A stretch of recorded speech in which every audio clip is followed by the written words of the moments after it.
tahun 1980-an di sebuah desa kecil yang dikelilingi perbukitan hijau di Jawa Tengah. Hiduplah seorang anak laki-laki berumur 12 tahun bernama Seno. Ayahnya sudah lama meninggal karena sakit. Sementara ibunya bekerja sebagai penenun kain di rumah-rumah warga. Sejak kecil, Seno terbiasa menggembala kambing milik seorang juragan ternak bernama Pak Darma, seorang pria kaya raya di desa itu yang terkenal tegas dan perhitungan. Meskipun hidup sederhana, Seno tumbuh sebagai anak yang sopan, rajin, dan penuh rasa ingin tahu. Ia memiliki satu kebiasaan yang membuatnya berbeda dari anak-anak lainnya. Ia pandai memainkan seruling bambu. Seruling itu bukan sembarang seruling. Benda itu adalah hadiah terakhir dari ayahnya sebelum meninggal, dan Seno merawatnya sepenuh hati. Setiap kali ia meniupnya, nada-nada lembut mengalun seperti membawa ketenangan bagi siapa saja yang mendengarnya. Setiap pagi buta, sebelum matahari terbit, Seno sudah berjalan, menyusuri jalan tanah, menuju perbukitan tempat ia biasa menggembala. Embun masih menggantung di pucuk rumput, dan kabut tipis menutupi lereng bukit, menciptakan suasana yang terasa damai namun juga misterius. Desa itu memang sering diselimuti cerita-cerita lama tentang makhluk tak terlihat yang dipercaya hidup berdampingan dengan manusia. Namun Seno tidak pernah merasa takut. Ia justru merasa bukit itu seolah menjadi sahabatnya. Pada suatu pagi yang lebih berkabut dari biasanya, Seno duduk di atas batu datar sambil memainkan serulingnya. Nada yang keluar lembut, mengalun pelan, menyatu dengan suara alam.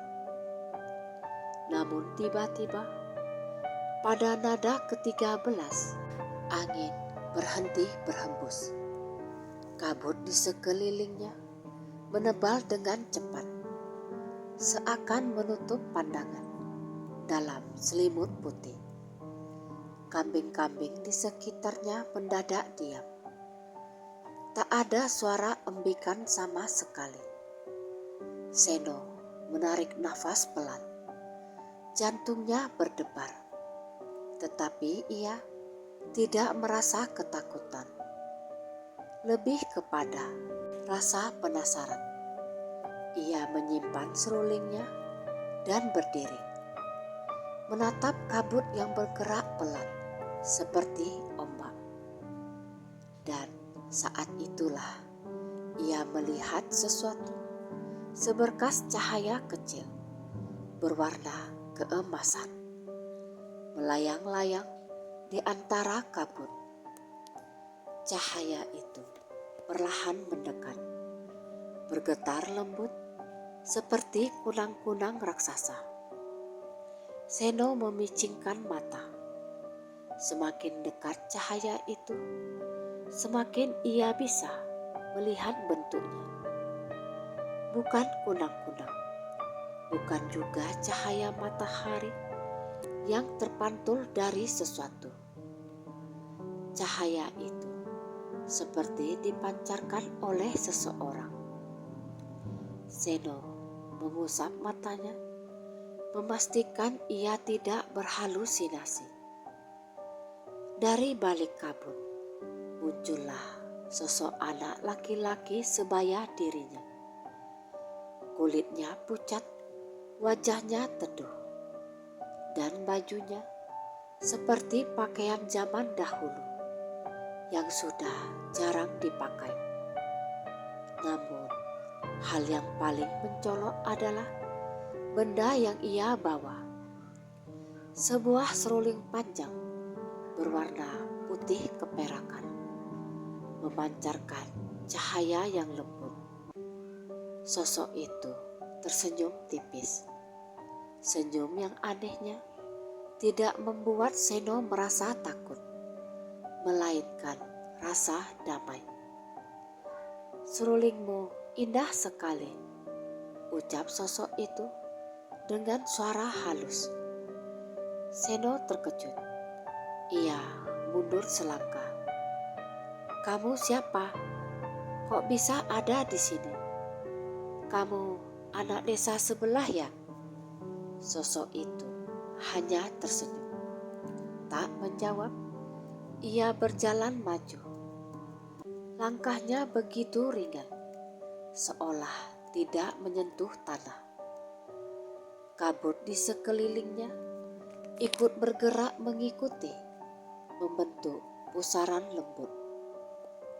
Seno merasa tengkuknya meremang, bukan karena takut, tetapi karena menyadari sesuatu. Jika anak itu bukan manusia biasa. "Nada yang kau mainkan barusan sangat menenangkan," ujar sosok itu lagi. "Sudah lama sekali aku tidak mendengar melodi seperti itu." Tubuh Seno terasa kaku. Ia menelan ludah dan berkata, "Aku cuma main seruling seperti biasa." "Kamu siapa? Kok pakaianmu seperti dari zaman dulu?" Anak itu menatap seruling bambu milik Seno. Matanya berbinar, seolah melihat sesuatu yang lebih dari sekedar seruling biasa. "Kau punya anugerah, Seno," ucapnya lembut. Seno terkejut. "Loh, kok tahu namaku?" Namun sebelum ia sempat bertanya lebih jauh, angin bertiup kencang dari arah selatan. Kabut yang semula menebal mendadak tersapu. Dan ketika Seno kembali menoleh, anak itu menghilang. Tak ada jejak kaki, tak ada bayangan, seakan sosok itu hanyalah bagian dari kabut yang tersisa. Seno terpaku cukup lama, memandangi tempat kosong di mana anak itu berdiri tadi. Ia mengatur nafas, mencoba menenangkan diri. Mungkin itu hanya imajinasinya. Mungkin karena ia terlalu lelah. Namun dalam hati kecilnya, ia yakin apa yang ia lihat benar-benar nyata. Menjelang sore, Seno pulang ke rumah sambil memikirkan kejadian pagi tadi. Sesampainya di depan gubuk kecil tempat ia tinggal bersama ibunya, ia melihat ibunya tengah duduk menenun di teras. "Kamu pulang, Sen? Kok agak telat?" tanya ibunya. "Apa kambingnya aman semua?" "Aman, Bu," jawab Seno sambil tersenyum, meski pikirannya masih melayang. Ibunya menatap sejenak, seolah ia tahu anaknya sedang menyembunyikan sesuatu. Namun ia memilih diam, tidak ingin memaksa Seno bercerita jika ia belum siap. Malam harinya, Sebelum tidur, Seno kembali memandangi seruling bambu milik ayahnya. Entah kenapa, seruling itu terasa berbeda, lebih hangat, lebih hidup. Dan saat ia menutup mata, suara halus terdengar di telinganya. Suara yang sangat mirip dengan anak misterius itu. Kita akan bertemu lagi, Seno. Seno tersentak bangun, tapi tak ada apapun selain gelap dan suara cangkrik di luar. Namun, ia tahu satu hal. Apapun yang terjadi selanjutnya, hidupnya tak akan sama lagi.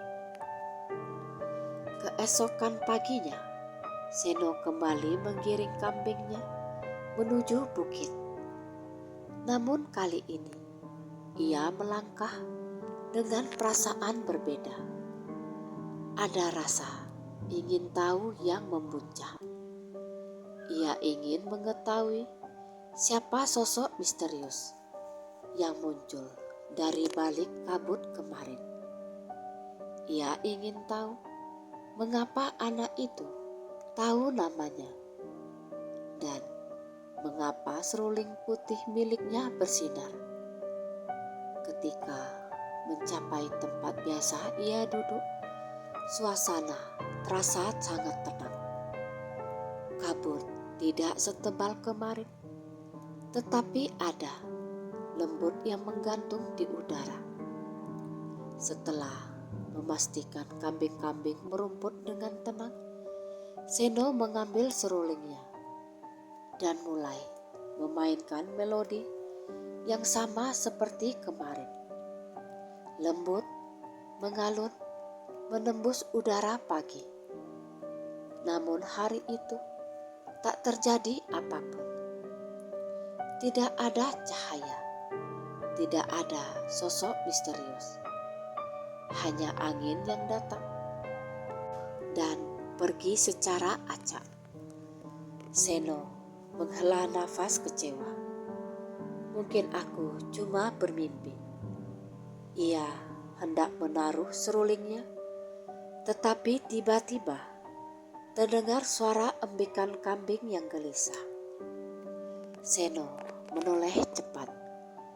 Sekitar 5 ekor kambing berlari terbirit-birit, seolah ketakutan oleh sesuatu.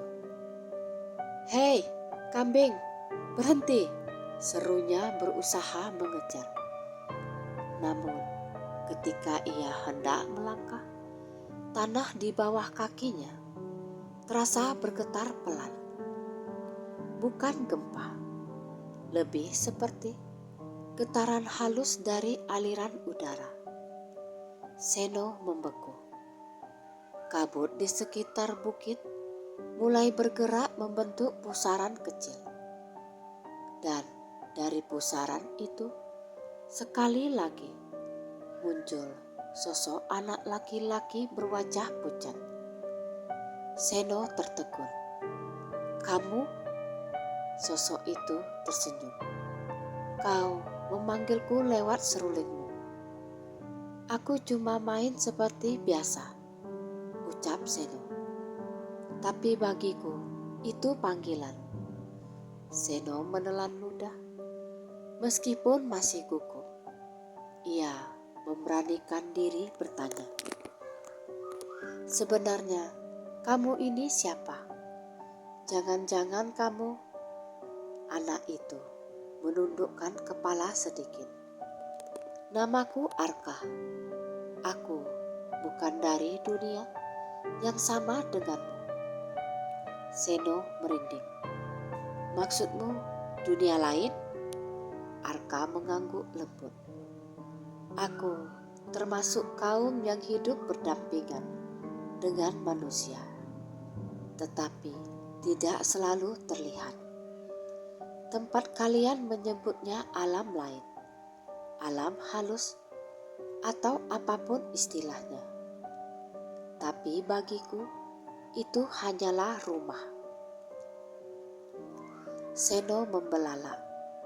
Cerita tentang makhluk tak terlihat memang sering ia dengar dari orang tua. Tapi ia tak pernah membayangkan benar-benar akan bertemu salah satunya. Arka melanjutkan. Dahulu, di bukit ini, ada seorang gembala seperti dirimu. Ia pandai memainkan seruling, dan aku sering mendengarkannya dari kejauhan. Namun, sejak ia pergi, tak ada lagi melodi yang menyentuh alam kami. Sampai akhirnya kau datang. Seno mengusap tengkuknya. Jadi, kamu mendengarku main seruling dari dunia lain. Arka tersenyum. Nada yang indah dapat menembus batas apapun. Ucapan itu terdengar puitis, tetapi juga menimbulkan rasa kagum yang membuat Seno lupa akan rasa takutnya. Ia akhirnya duduk di atas batu dan mempersilahkan Arka duduk di sampingnya. Meski sebenarnya Arka hanya terlihat melayang beberapa sentimeter dari permukaan batu. Kemarin kamu hilang begitu saja, kata Seno. Aku kembali ke alamku karena ada batas waktu. Batas waktu? Ya, aku hanya bisa menampakkan diri ketika kabut turun.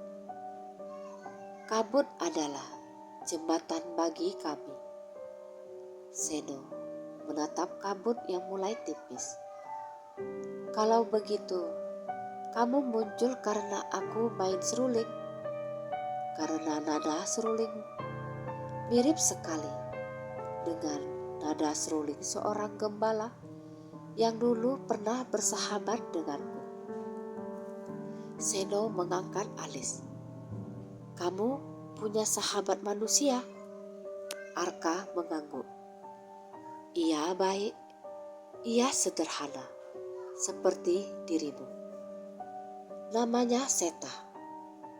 Nama itu terdengar asing bagi Seno. Tetapi entah mengapa, ia merasa sesuatu yang hangat mengalir dalam dadanya saat mendengarnya. Namun, sebelum ia sempat bertanya lebih jauh, suara langkah kaki terdengar dari belakang. Seno menoleh cepat dan melihat seseorang datang. Pak Dharma, pemilik kambing tempat Seno bekerja.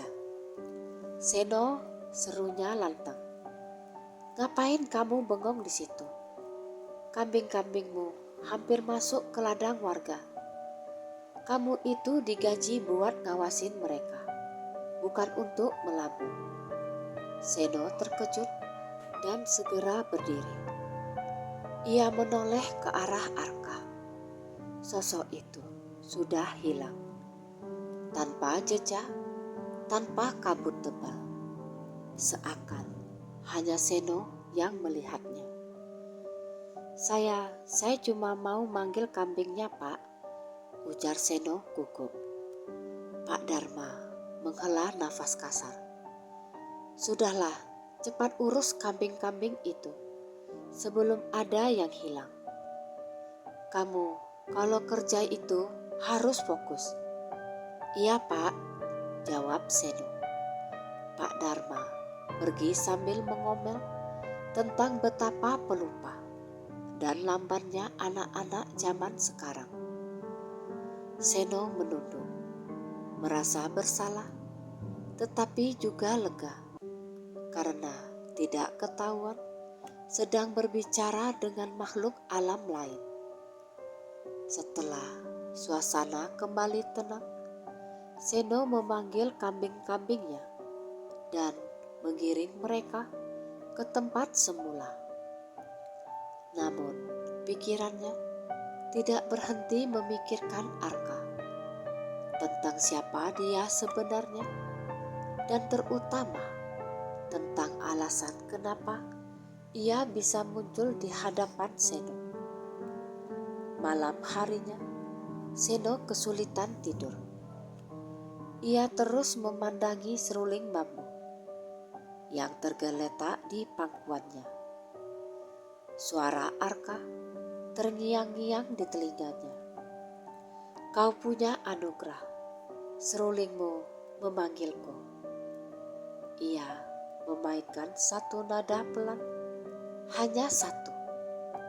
Namun tiba-tiba hembusan angin dari jendela membuat lilin di kamar bergoyang kecil. Seno membeku. Ia tidak meniup seruling itu lagi. Takut memanggil sesuatu tanpa ia sengaja. Saat ia hendak mematikan lilin dan tidur, pintu kamarnya digedor pelan. Tok tok. "Seno," suara ibunya terdengar. "Iya, Bu," jawab Seno sambil membuka pintu. Wajah ibunya tampak sedikit panik. "Tadi ibu dengar suara seruling. Kamu main seruling malam-malam begini?" Seno menggeleng. "Cuma tiup sebentar, Bu. Ibu merasa ada angin aneh masuk dari belakang rumah. Kamu jangan main seruling terlalu malam ya. Kalau ada makhluk yang terganggu, bagaimana coba?" Seno tercekat. "Baik, Bu." Ibunya menatapnya seakan ingin mengatakan sesuatu, namun mengurungkan niat. Ia lalu menutup pintu dan kembali ke kamarnya sendiri. Seno menarik selimut, tetapi matanya tetap terbuka. Karena di luar jendela kamarnya, samar-samar terlihat bayangan kabut tipis, bergerak perlahan, seperti menunggu seseorang. Seperti menunggu melodi seruling kembali diperdengarkan. Pagi berikutnya, suasana desa tampak lebih ramai dari biasanya. Banyak warga berkumpul di balai desa karena beberapa kambing milik para peternak ditemukan hilang sejak semalam. Wajah-wajah khawatir tampak di mana-mana, dan sebagian warga berbisik-bisik menyalahkan makhluk-makhluk tak terlihat yang sering disebut-sebut tinggal di bukit. Seno yang tiba di sana karena harus melapor ke Pak Dharma hanya bisa terdiam sambil menunduk. Ia khawatir kejadian itu akan dikaitkan dengan Arka. Meski ia yakin sosok itu tak berniat jahat. "Semalam ada jejak kaki aneh di dekat kandang," kata salah satu warga. "Bukan jejak manusia, bukan juga jejak binatang." "Sudah kubilang," celetuk warga lain. "Bukit itu angker sejak dulu. Ada makhluk yang tak suka kalau wilayahnya diganggu." Para warga mulai saling bertukar cerita lama, membuat suasana semakin tegang. Pak Dharma menepuk bahu Seno dengan keras. "Kamu Seno, hari ini awasi kambing-kambingku lebih ketat. Kalau sampai ada yang hilang lagi, kamu harus tanggung jawab." Seno mengangguk cepat. "Ya, Pak." Dengan hati yang penuh kecemasan, Seno kembali ke bukit membawa kambing-kambingnya. Perjalanan itu terasa lebih panjang. Ia lebih sering menoleh kanan kiri, takut jika makhluk tak terlihat yang dibicarakan warga benar-benar muncul. Saat ia tiba di bukit, ia langsung memilih tempat paling terbuka agar tidak kehilangan kambing. Setelah semuanya merumput dengan tenang, ia duduk sambil memegang serulingnya. Kalau aku tiup, Arka mungkin datang. Kalau Arka datang, ia bisa bertanya tentang jejak-jejak aneh yang ditemukan warga. Namun bagaimana jika Arka memang terlibat? Seno tidak mau menuduh, tetapi ia butuh penjelasan. Dengan ragu, ia meniup beberapa nada pendek. Hening. Ia meniup lagi, lebih panjang. Hening kembali. Baru ketika ia memainkan melodi yang sering ia bawakan, melodi kesukaan ayahnya. Angin mulai berputar lembut, kabut turun dari puncak bukit, bergulung pelan seperti tirai yang sedang diturunkan. Seno menelan ludah bersiap. Dari balik kabut yang menebal, Arka muncul kali ini dengan wajah lebih pucat dari biasanya. Kau memanggilku, ujar Arka pelan. Seno langsung berdiri. Arka, aku perlu bicara. Arka memandangnya dalam-dalam, seolah bisa merasakan kegelisahan Seno. Bahkan sebelum ia mengungkapkannya. Ada apa? Kambing-kambing milik warga hilang. Beberapa jejak aneh ditemukan. Warga bilang itu perbuatan makhluk halus penghuni bukit. Arka terdiam. Matanya berkedip lambat seperti sedang berpikir.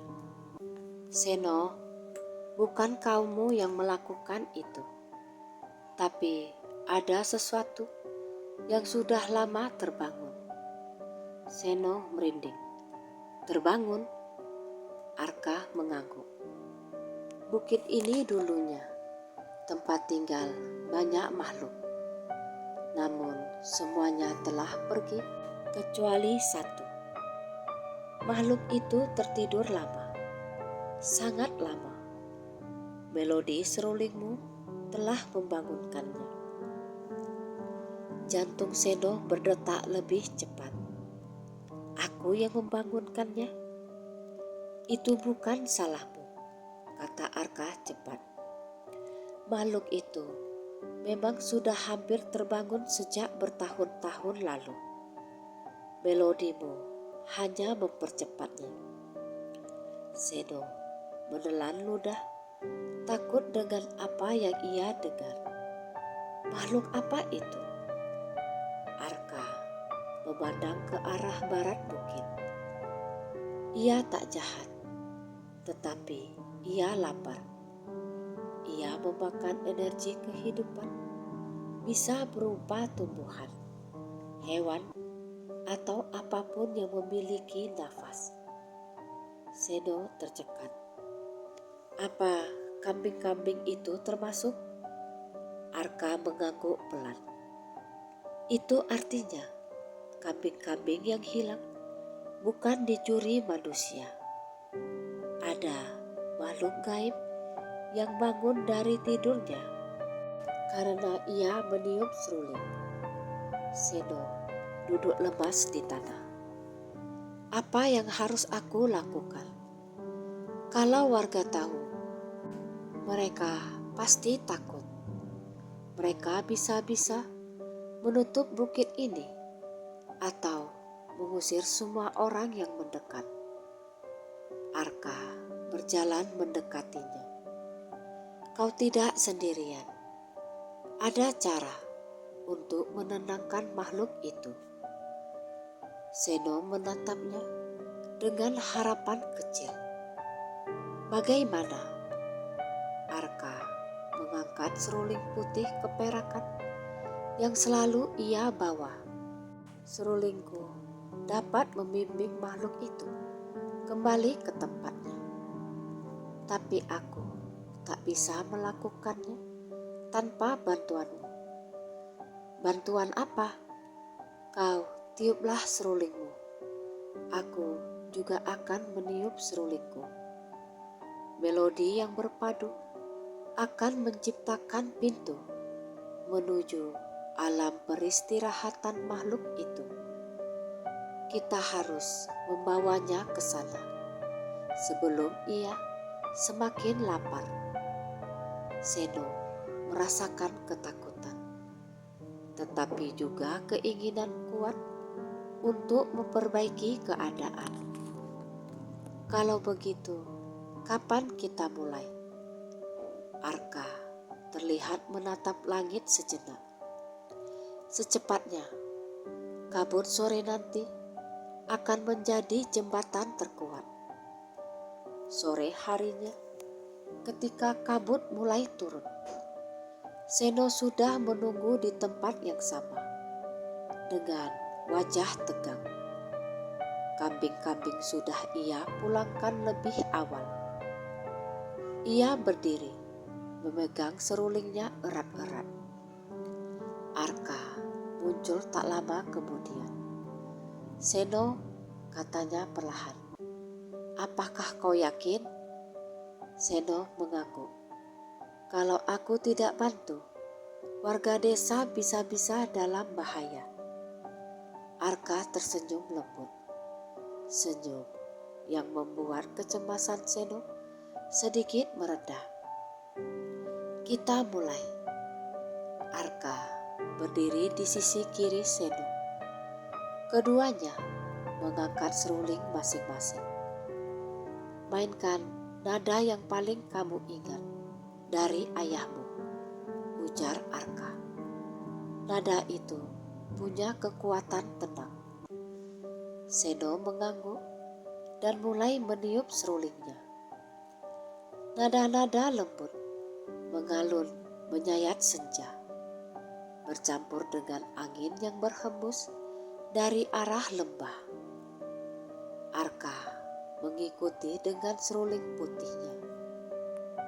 Suara seruling Arka berbeda, lebih berkilau, lebih dalam, seperti gema dari dalam gua. Ketika kedua melodi berpadu, tanah di sekitar mereka kembali bergetar. Kabut menebal dengan sangat cepat. Awan berputar, dan dari dalam kabut itu terdengar suara berat, bukan langkah, bukan embikan kambing, tetapi seperti suara tarikan nafas sangat besar. Seno menggigil. Arka berbisik, dia datang. Kabut berwarna kelabu pekat mulai bergulung, membentuk bayangan besar yang menyerupai makhluk dengan tubuh tinggi yang membungkuk, wajah kabur, dan mata yang menyala redup seperti bara hampir padam. Makhluk itu melangkah keluar dari kabut dengan geraman pelan. Seno hampir berhenti, meniup karena ketakutan. Jangan berhenti, Seno, ujar Arka tanpa menoleh. Seno kembali meniup serulingnya. Makhluk itu semakin dekat, semakin besar, semakin jelas. Arka mengarahkan seruling putihnya pada makhluk itu, meniup melodi yang berdenyut seperti gelombang. Cahaya lembut keluar dari seruling putih dan membentuk jalan kecil di udara. Jalan yang tampak mengarah ke ruang kosong penuh kabut tebal. Pintu itu akan membawanya kembali, ujar Arka sambil terus memainkan serulingnya. Makhluk besar itu menatap Seno dengan mata kelabu redup, seakan mengatakan sesuatu dalam bahasa yang tidak terdengar. Namun langkahnya mulai mengikuti cahaya. Ia melangkah, dan ketika ia memasuki jalan berkabut itu, suara beratnya meredah, digantikan keheningan yang menenangkan. Pintu kabut perlahan menutup. Cahaya padam, makhluk itu pun pergi. Seno menurunkan serulingnya. Lututnya lemas, ia hampir jatuh terduduk. Tetapi Arka menahan bahunya. Kau berhasil, bukit ini aman kembali. Seno menghela nafas panjang, nafas lega yang hampir membuatnya menangis. Namun sebelum ia bisa tersenyum, Arka tiba-tiba tampak lebih pucat. Tubuhnya bergetar, dan cahaya dari seruling putihnya meredup cepat. Arka menatapnya dengan mata berkabut. Ada satu hal yang belum kukatakan. Apa itu? Aku juga akan ikut bersama makhluk itu. Serulingku terikat dengan alam peristirahatan. Aku tidak bisa kembali lagi ke sini. Seno tercengang. Apa maksudmu? Kamu akan hilang?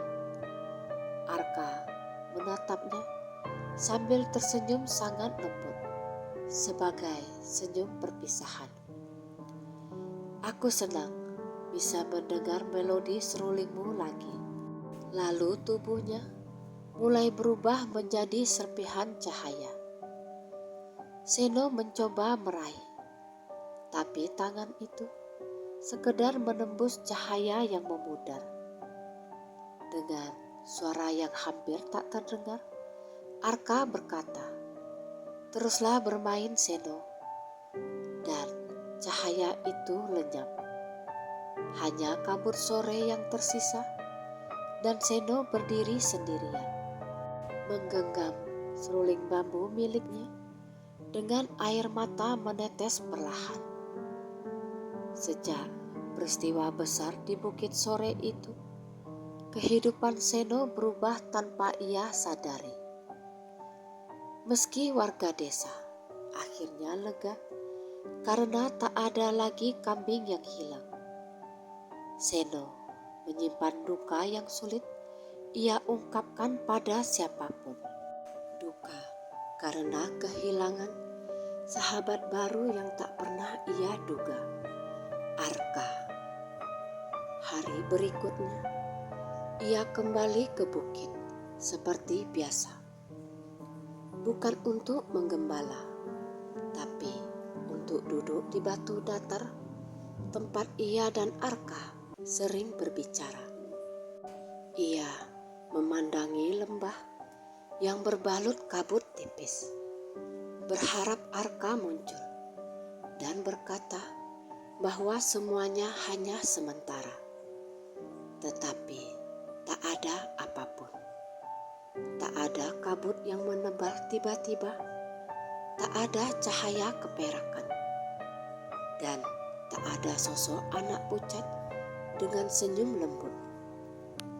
Seno menghela nafas panjang, menatap seruling bambu yang terasa lebih berat dari sebelumnya. Ia meniup pelan, memainkan melodi kesukaan ayahnya. Nada itu bergetar di udara, lembut dan lirih, seperti memanggil sesuatu yang jauh. Namun hanya angin yang menjawab. Beberapa hari berlalu. Warga desa mulai hidup dengan tenang kembali. Tak ada lagi kegaduhan tentang jejak aneh atau kambing yang hilang. Ladang kembali aman, para peternak bisa tidur nyenyak, dan bukit tempat Seno biasa menggembala kembali menjadi tempat yang damai.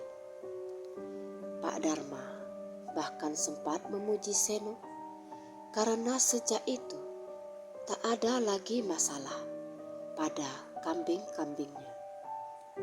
"Kamu makin cekatan, Sen," ujarnya suatu siang. "Lanjutkanlah begitu. Kalau kamu tetap rajin, aku akan naikkan sedikit gajimu."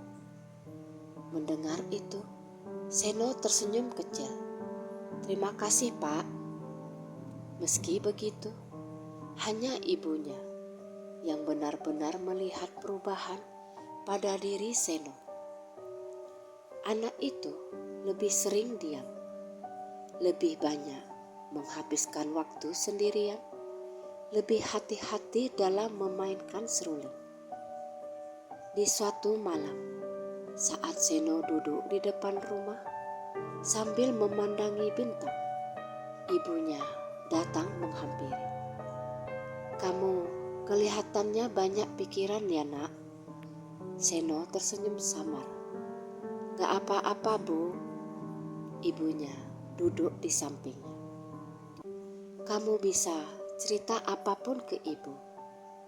Ibu tahu kamu bukan anak sembarangan. Kamu lebih peka dari anak-anak lain. Mungkin itu karena kebiasaanmu bermain seruling." Seno tertegun. Ia menatap ibunya, merasa matanya memanas. Tetapi ia tidak bercerita apapun. Bukan karena tak percaya, tetapi karena ia tahu ibunya akan sangat khawatir jika tahu ia bersahabat dengan makhluk alam lain. Jadi ia hanya menunduk dan berkata, "Aku cuma rindu ayah, Bu." Ibunya menepuk kepala Seno penuh kasih sayang. "Kalau begitu, mainkan serulingmu.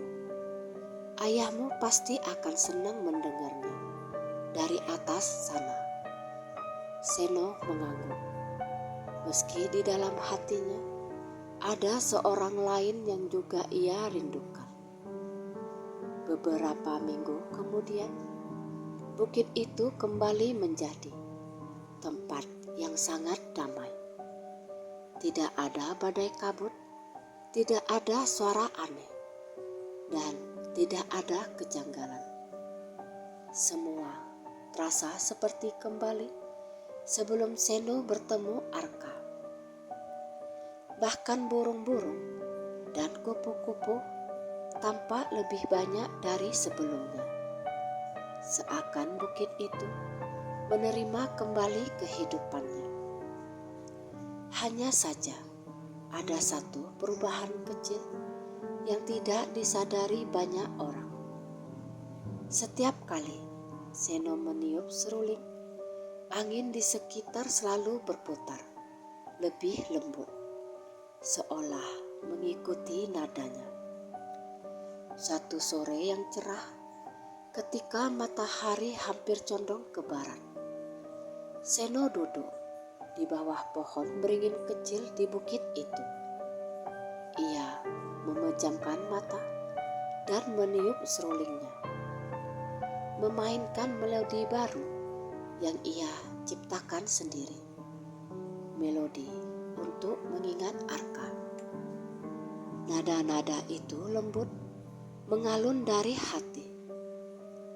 Angin datang perlahan, rumput bergoyang pelan, dan tiba-tiba di antara desir angin itu terdengar suara halus. Nada yang indah Seno. Seno tersentak. Ia membuka matanya dengan cepat. "Arka?" Tapi tak ada siapapun. Hanya suara alam. Namun Seno tahu itu bukan halusinasi. Itu jelas-jelas suara Arka. Suara yang lembut, jernih dan tenang. Dengan jantung berdebar, ia meniup serulingnya lagi. Nada-nadanya mengalun lebih panjang. Angin kembali datang, memutar lembut di sekeliling tubuhnya. Seperti pelukan, seperti sapaan lama, seperti ucapan terima kasih. Tiba-tiba, sesuatu jatuh perlahan dari atas. Sehelai bulu putih kecil, terapung turun pelan-pelan sebelum mendarat tepat di pangkuan Seno. Seno terpaku. Ia memungut bulu itu, merasakan kehangatan aneh. Kehangatan yang pernah ia rasakan ketika Arka memegang pundaknya. "Arka, apa itu kamu?" bisiknya lembut. Angin bertiup pelan, membawa aroma kabut yang sangat familiar. Seno tersenyum kecil. Ia menatap bulu itu dengan hati yang lebih ringan. Meski Arka sudah pergi ke alam lain, ia tahu satu hal. Arka tidak benar-benar hilang. Arka hanya berpulang ke tempatnya, tetapi suaranya, keberadaannya, dan persahabatan mereka tetap ada. Dan selama ia memainkan serulingnya, selama melodi itu mengalun jernih, Arka akan selalu mendengarnya. Sejak hari itu, Seno tidak lagi merasa takut pada kabut atau kesunyian bukit. Ia tumbuh menjadi pemuda yang semakin pandai memainkan serulingnya. Banyak warga desa mengatakan bahwa melodi Seno mampu menenangkan siapa saja yang mendengarnya.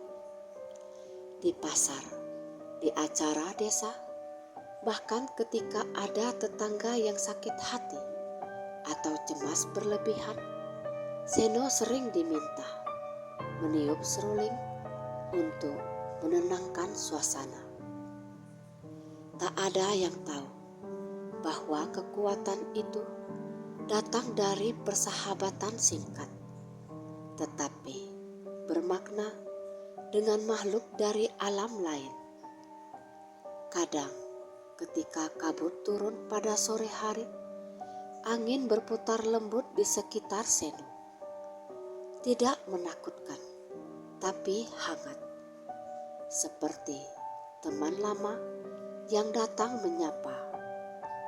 Dan setiap kali itu terjadi, Seno akan tersenyum, menatap bukit sambil berkata dalam hati, "Terima kasih Arka." Di sana, di bukit kecil Jawa, pada awal tahun 1980-an, seorang anak gembala bernama Seno tumbuh menjadi seseorang yang istimewa, dengan seruling bambu sebagai sahabat, dan dengan melodi yang selalu menghubungkan dua dunia. Sebuah persahabatan yang tidak memerlukan wujud, hanya memerlukan hati dan nada.